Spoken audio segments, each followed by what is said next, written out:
Chapitre 5, La Rose-Croix. L'un des buts de mon témoignage est de faire connaître à tout le monde que Dieu est le seul responsable de la vie des hommes sur la terre. Après avoir abandonné la magie secrète de l'Église catholique, ma santé se détériora davantage.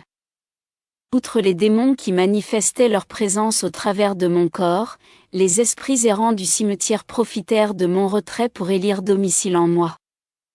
Ceci ajouta une dimension infernale à mes maux. Je pouvais entendre leurs gémissements, leurs palabres et leurs plaintes interminables. Je n'avais plus aucun répit, ni le jour ni la nuit. Je souffrais tellement que j'en perdais la notion du temps. Quand venait la nuit, je désirais ardemment voir le jour paraître.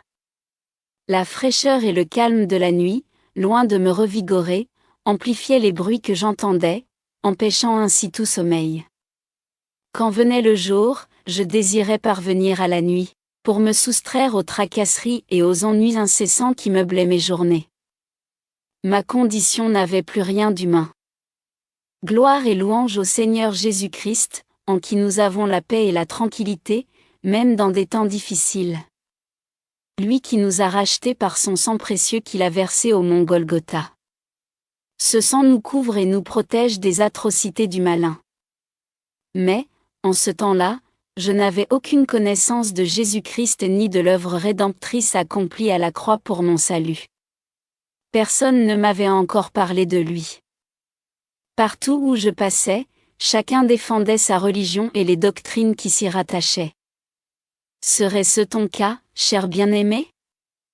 Au lieu de présenter Christ, présentes-tu ton Église? Présentes-tu le charisme de ton pasteur ou ta religion à quelqu'un qui a besoin de Christ? Mon introduction dans la Rose-Croix. Dès avant notre visite familiale à mon village, mes oncles paternels et maternels, qui occupaient une position privilégiée au sein de la Rose-Croix, m'avaient fait enrôler au titre de colombe, encore très jeune. Par la suite, au couvent, j'avais remarqué que le père curé s'exerçait comme moi à la Rose-Croix. Je n'en étais encore qu'à un stade rudimentaire. Mais je craignais que mes pratiques n'exercent une mauvaise influence sur ma piété ou m'empêchent de progresser dans la religion. Je m'en ouvris à un supérieur, qui me fit cette réponse: non. Loin de te freiner, cela fera de toi une religieuse exemplaire. Tu comprendras mieux Dieu et ta religion. Tout cela se passait avant ma maladie, lorsque mon existence était encore vivable.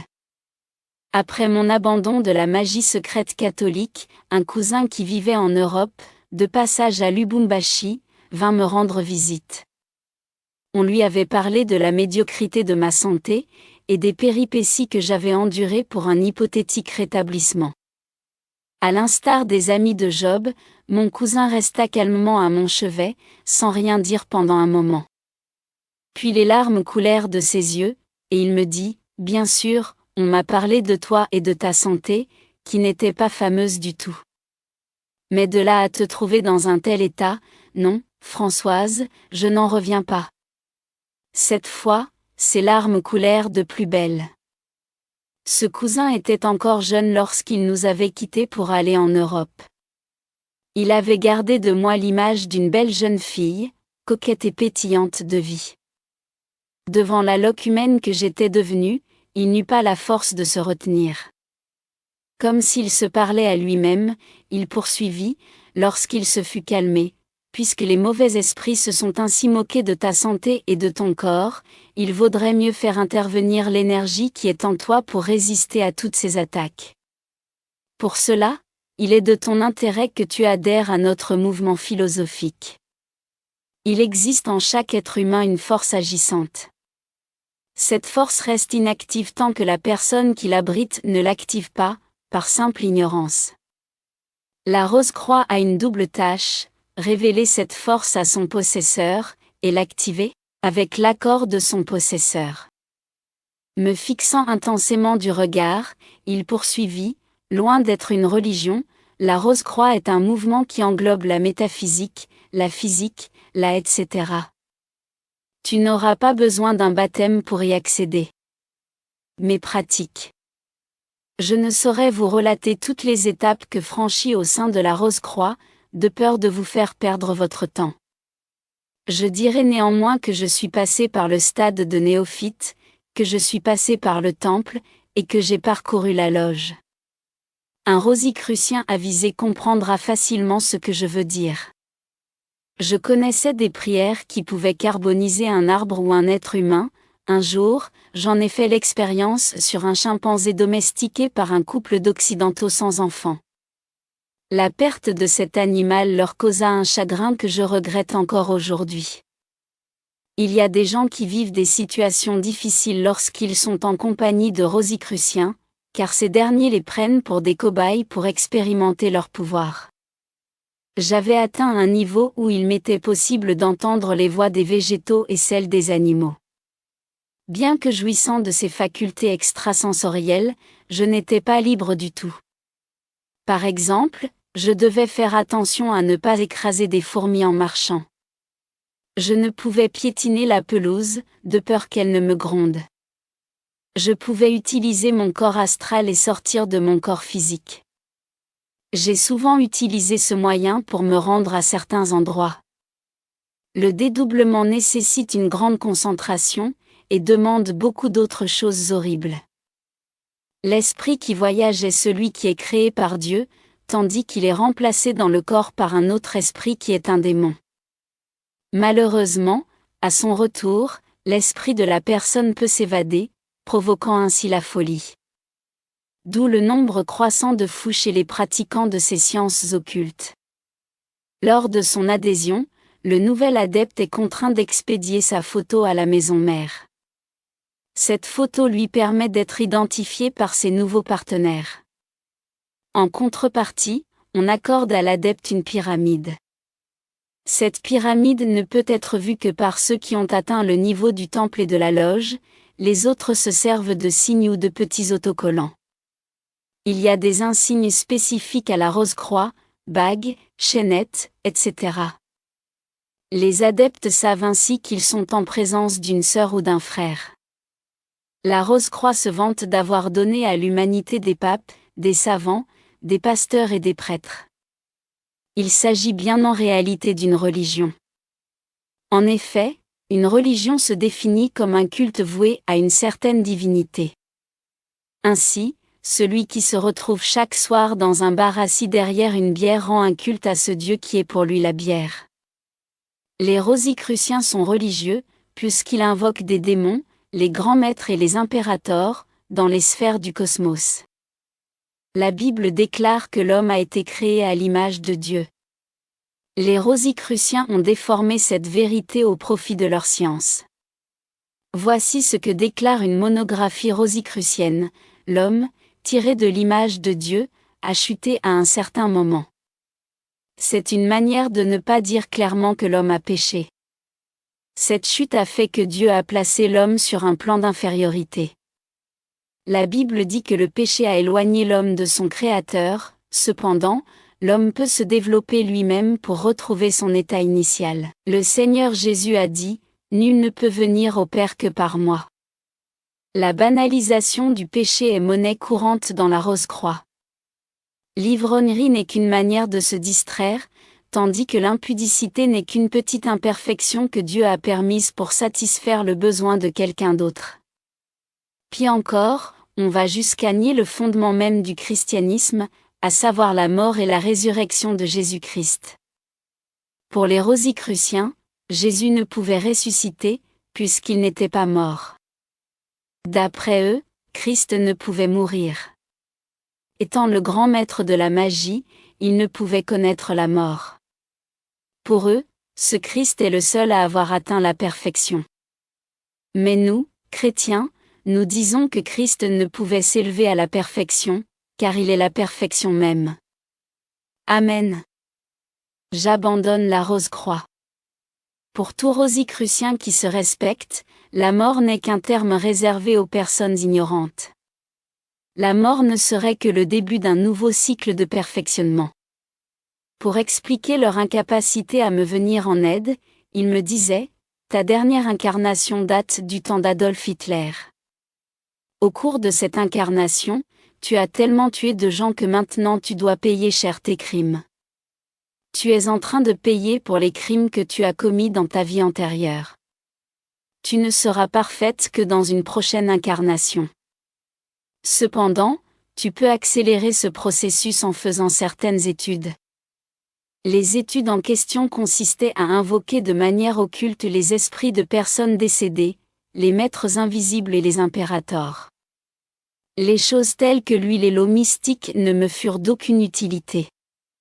Méfiez-vous des maisons où la présence de miroirs ne se justifie pas, dans un bureau par exemple.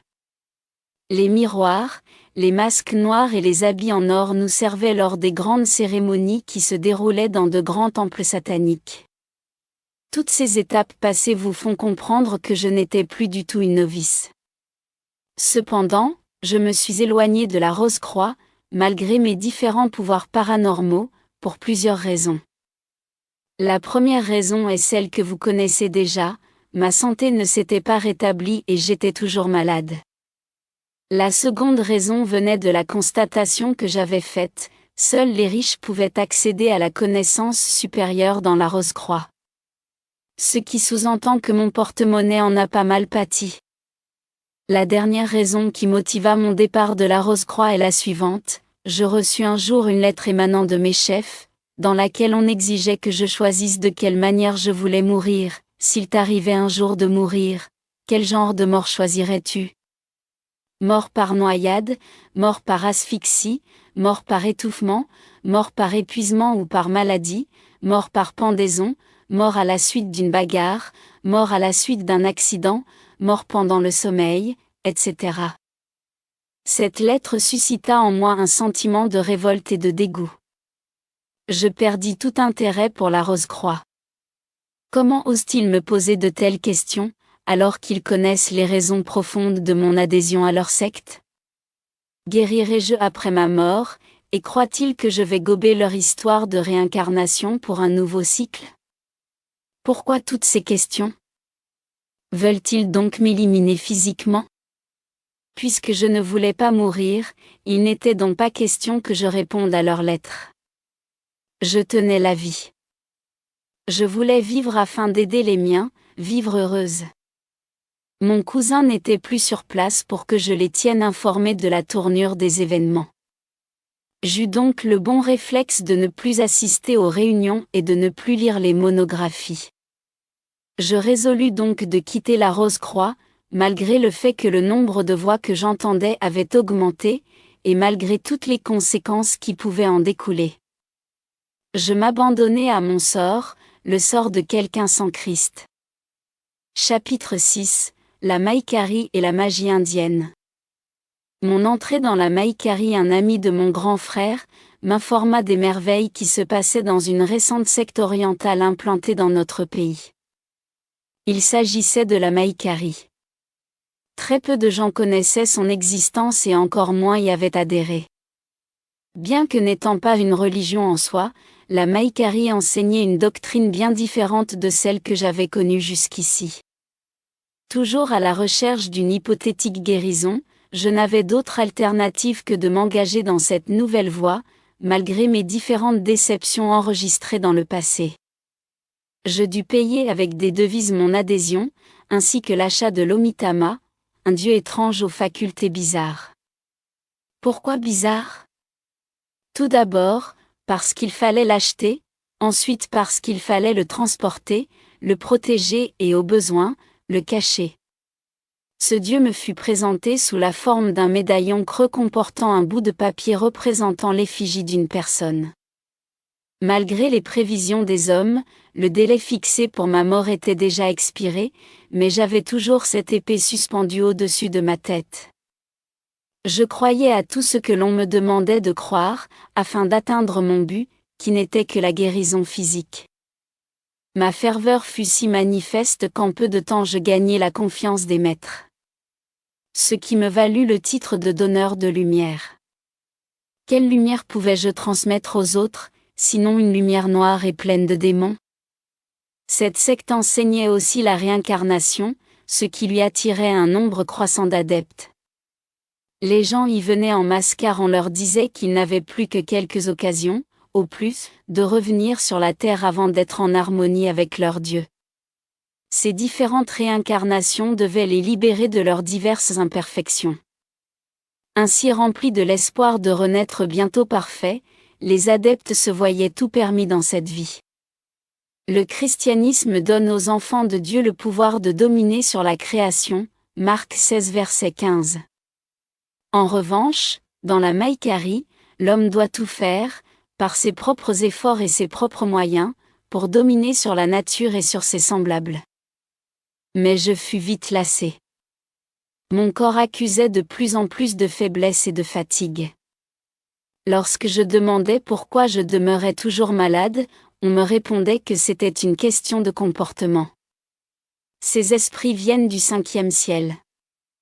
Dès qu'ils auront terminé de faire ce qu'ils ont à faire en vous, ils vous laisseront libre. Les 2/3 des enseignements que nous recevions concernaient les moyens d'obtenir des biens matériels. Des questions telles que celle-ci, comment devenir riche? Comment doubler son capital? Étaient courantes dans leurs réunions. En outre, je ne croyais pas à leur Dieu. Même un petit enfant aurait pu déceler la supercherie. Quel était ce Dieu qui, au lieu de nous secourir, de nous sauver, de nous guérir et de nous protéger, devait se laisser transporter ou dissimuler par nous, alors que c'était à nous de recevoir sa protection et son soutien? Je n'avais que faire de ce Dieu pour riche. Comment un pauvre aurait-il pu se payer les devises nécessaires pour acheter l'omitama? Oui, même un petit enfant aurait pu déceler le subterfuge. Mieux valait pour moi me résigner à mon sort et attendre calmement la mort, plutôt que faire souffrir mon âme inutilement. Toutefois, l'idée de mourir si jeune me chagrinait beaucoup. J'avais un mari et 4 enfants que je chérissais. J'étais prête à tout sacrifier pour eux. Pourquoi la maladie s'acharnait-elle tant sur moi, alors que le monde était rempli de candidats au suicide? En dernier ressort, je priais Dieu. Je n'avais souvent pensé à lui qu'en dernier ressort, lorsque mon intelligence avait épuisé toute autre solution. Ma foi a donc commencé quand j'ai constaté mon ignorance. Satan m'avait tellement avili que mes jambes et mes pieds avaient démesurément enflé, au point que je ne pouvais mettre aucune chaussure. Pour me chausser, je devais utiliser des cartons maintenus à jet de ficelle.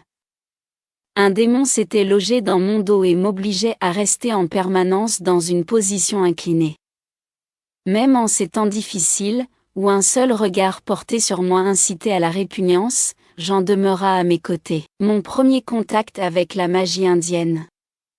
Il existe en Inde une organisation magique occulte dont je tairai le nom, et qui avait, à cette époque-là, 2 bureaux de représentation en Afrique.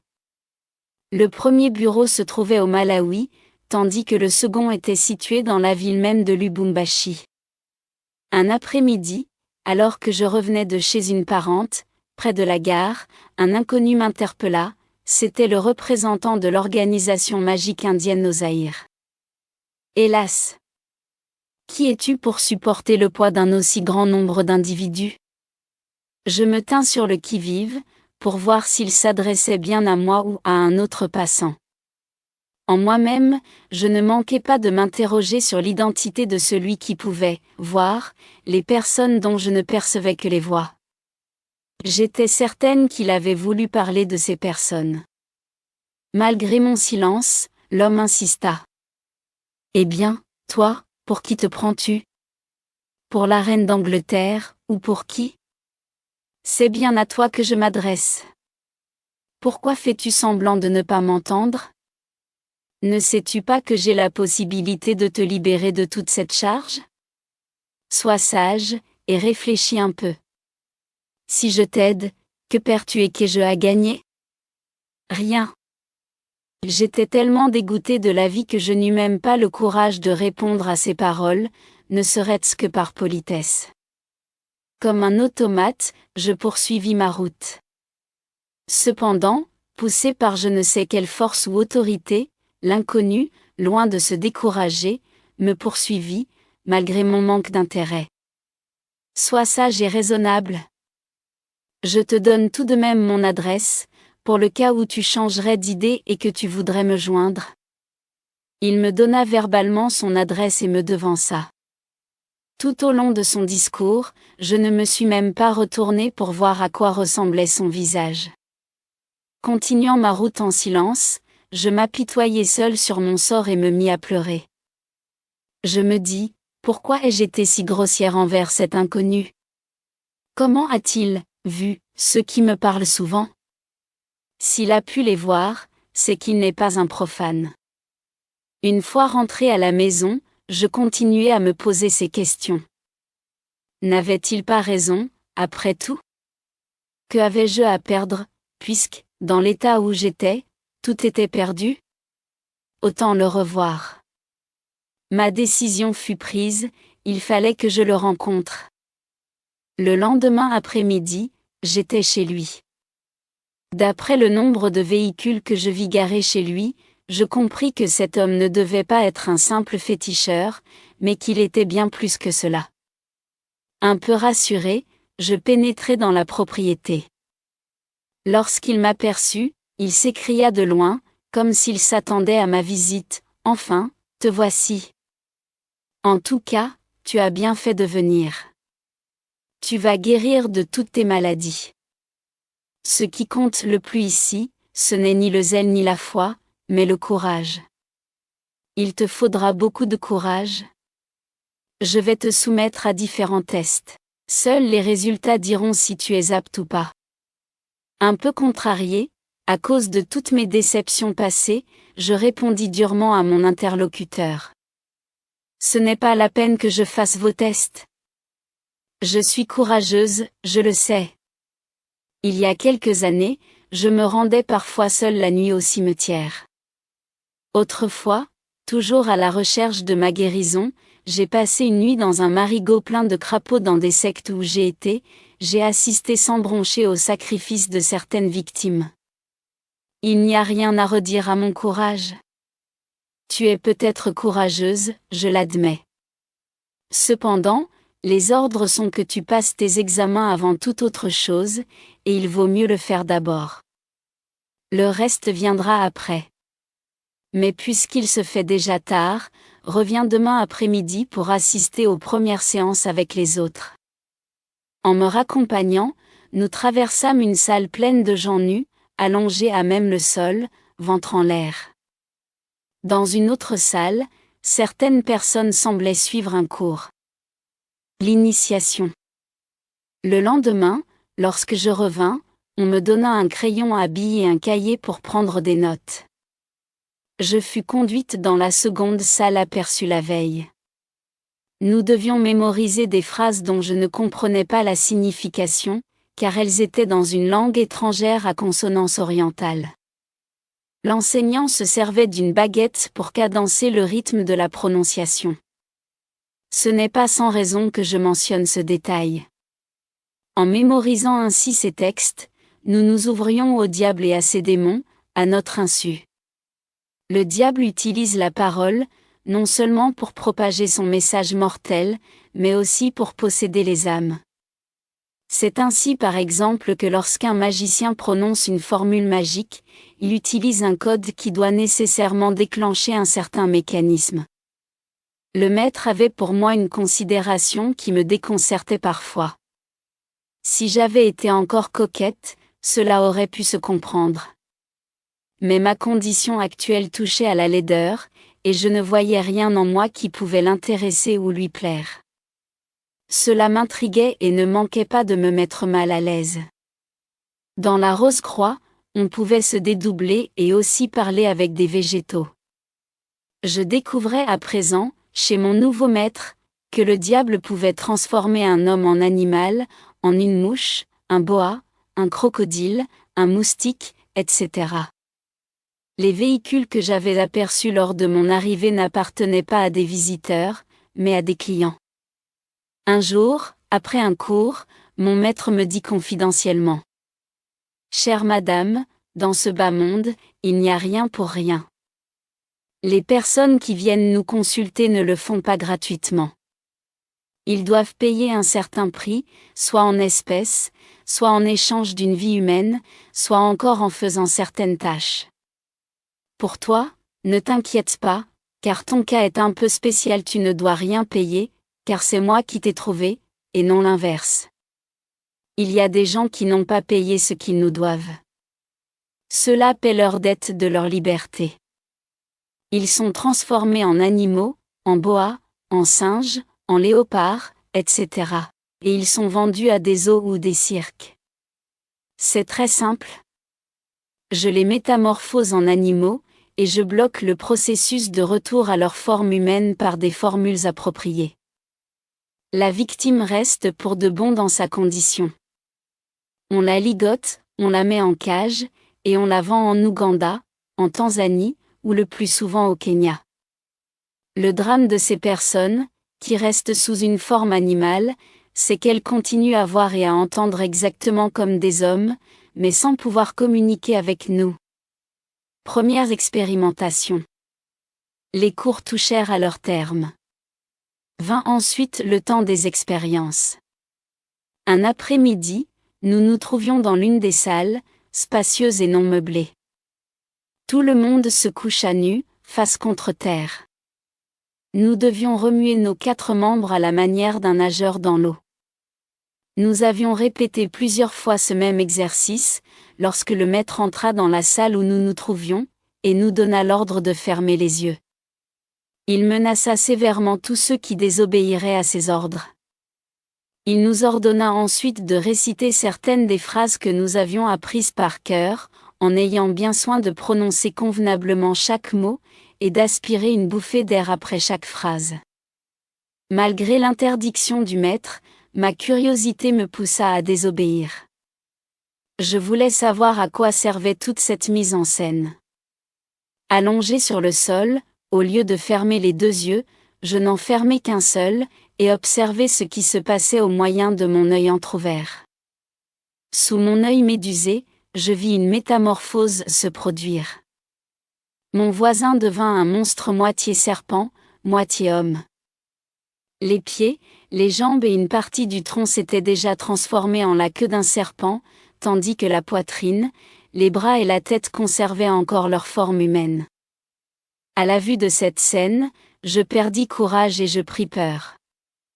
Je voulus me sauver, fuir et partir au loin.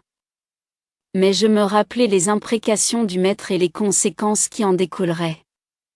Aussi, je m'abstins et me concentrai sur l'exercice. Ceci me prit un peu de temps et me causa un léger retard. Je fus la dernière à me transformer en bois. Je sentais un affaiblissement total. Ouvrant les yeux pour voir ce qui m'arrivait, je découvris que tout mon corps avait pris la forme d'un serpent. Seule ma tête conservait encore une forme humaine. J'eus un second étourdissement. À mon réveil, j'étais entièrement un serpent, un énorme boa. Au lieu de marcher, je rampais. À la place de paroles, sortaient de ma bouche des sifflements identiques à ceux d'un serpent. Toute la salle était remplie de boas. Seul le maître, debout, avait conservé sa forme humaine. J'entendais tout, et je voyais tout ce qui entrait dans mon champ visuel. Cependant, je ne pouvais pas m'exprimer. Une demi-heure plus tard, je ressentis comme un étourdissement. Lorsque je repris connaissance, je me retrouvai dans mon corps, avec mes maladies. J'avais pourtant été heureuse de constater que, sous forme d'un boa, je n'avais pas de difformité. Ce qui m'avait poussé à penser que j'étais guérie. Quelle ne fut pas ma déception lorsque, reprenant ma forme humaine, j'observai avec amertume qu'aucune guérison ne s'était produite. 3 semaines plus tard, j'étais capable de me métamorphoser en boa, en abeille, en moustique, en crocodile, en léopard, etc. Sans le concours du maître. Cela m'amusait beaucoup. Je pouvais ainsi oublier mes malheurs. Lorsque je prenais la forme d'une abeille, par exemple, je pouvais revenir à la maison, voir et entendre tout ce qui s'y passait, mais sans pouvoir intervenir. Le revers de la médaille était que, lorsqu'une personne se trouve sous la forme d'un animal ou d'un insecte, si cet animal ou cet insecte est tué, la personne doit nécessairement mourir, non pas sur place, mais une fois rentrée à son domicile. Jean me reprochait souvent mes absences injustifiées les après-midi. Il voulait que je lui donne des explications. Mais il m'était impossible de lui en donner. Le maître nous avait formellement interdit de dévoiler notre secret, même à notre conjoint. Mais Jean devenait de plus en plus soupçonneux. Cela me causait de la peine, car il demeurait mon mari et le père de mes enfants, et je l'aimais de tout mon cœur.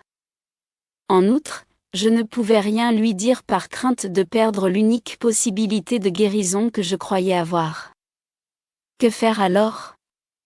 Je décidai de lui jouer la comédie, comme nous, les femmes, nous savons le faire. Un jour, je fus en retard sur mon horaire habituel. Lorsque Jean me vit, il afficha une attitude qui me déconcerta et me mit mal à l'aise. Je lui dis : « Vous, les hommes, jusqu'où votre jalousie peut-elle vous mener ? Crois-tu qu'une femme dans mon état pourrait être désirée ? Cher Marie, dis-moi quel homme, aussi obsédé soit-il, pourrait s'approcher de moi. Si tu as consenti jusqu'ici à supporter ma présence à tes côtés, c'est que tu as été le témoin de ce qui m'est arrivé. Tu sais dans quelles conditions nous nous sommes mariés, et dans quelles circonstances. Non, Jean, je ne peux plus te laisser avoir une attitude qui en dit long sur ce que tu penses. Et je me mis à pleurnicher pour bien conclure ma comédie. Ce ne sont pas des attitudes qu'il faut recommander à des sœurs régénérées. Si j'écris ce passage, c'est pour servir d'exhortation. Mais Jean ne fut pas dupe de mon jeu. Bien au contraire. Un jour, il me suivit sans que je m'en aperçoive. Je ne l'aperçus qu'au dernier moment, et je n'avais plus aucun moyen de faire demi-tour ni de l'esquiver. J'entrai donc chez mon maître, et lui expliquai que mon mari était à mes trousses. En un temps record, je me transformai en boa. Le maître n'eut que le temps de cacher mes habits dans un tiroir, et Jean fit irruption dans la pièce. « Où est ma femme ? demanda-t-il.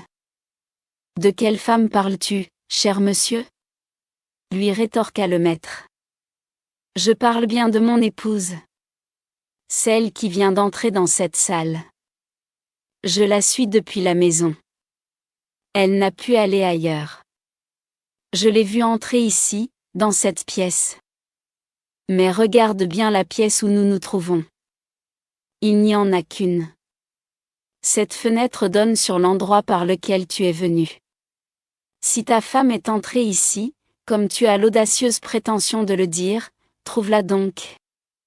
Sinon, présente-moi des excuses et dégage le plancher, car tu es en train de violer mon domicile. J'étais bien présente, mais Jean ne le savait pas. Enroulée sur moi-même dans un coin, je suivais le dialogue entre les deux hommes. À la fin, Jean s'exclama, découragé. Ce n'est pas possible, mon Dieu, ce n'est pas possible. Je rêve ou quoi ? J'ai suivi Françoise depuis la maison, jusque dans cette pièce. Où est donc passée ma chère épouse ? Je ne vois qu'un boa et toi ici. Mais où est donc passée ma femme ? Es-tu malade, ou quoi ? Ai-je affaire à un fou ? Je te dis de t'en aller, ou je vais porter plainte. J'en étais pas d'un tempérament compliqué. Il s'excusa et s'en alla. J'eus un pincement de cœur en voyant le désarroi de mon mari. Après son départ, je repris forme humaine et le suivis à la maison. Je le trouvai morose, l'air mélancolique. Il ne me posa aucune question, mais sa façon de me regarder en disait long. Avait-il des soupçons, ou avait-il simplement compris que sa chère Françoise n'était autre que ce boa dans le coin de la pièce ? De peur de perdre mon mari, je décidai d'abandonner la magie indienne. Si je vivais, c'était en grande partie pour lui. Que deviendrais-je s'il m'arrivait de le perdre ? À quoi ressemblerait ma vie ? Une fois ma décision prise, j'allai trouver le maître et lui dis ceci. Cher maître, voici plusieurs mois que je fréquente ces lieux, sans que cela change quoi que ce soit à mon état actuel. Depuis qu'il m'a suivi ici, mon mari ne m'adresse plus la parole comme avant. J'en souffre beaucoup. Parfois, il me regarde d'une drôle de façon. Dis-moi, maître, ce qui me reste à faire, pour que je le fasse. Il me considéra attentivement pendant un moment, avant de me demander. Qui pourrait s'inquiéter le plus, en cas d'une absence prolongée de ta part? Cela dépend de la durée de mon absence. 3 jours au plus. C'est à mon mari, et à personne d'autre, que j'aurai le plus de comptes à rendre. Où comptes-tu m'emmener? Aurais-tu l'intention de me vendre au Kenya? Mais non. Ne sois pas idiote à ce point. Et puis, tu oublies, je pense, nos consignes? Tes questions ne dissimulent-elles pas ta peur? Pourtant, tu sais fort bien que le courage nous est recommandé, rappelle-toi bien. Apporte-moi les restes des aliments de ton mari, ainsi qu'un peu de la poussière de son talon droit. C'est pour le neutraliser pendant 2 ou 3 jours. Le lendemain, je lui apportai ce qu'il avait exigé. Il introduisit ce que je lui avais apporté dans une bouteille aux 3/4 remplie d'une substance qui m'était inconnue. Avant de refermer la bouteille, il prononça par 3 fois le nom de mon mari, puis il agita fortement la bouteille. Ainsi, personne ne sera en mesure de t'inquiéter pendant 2 à 3 jours.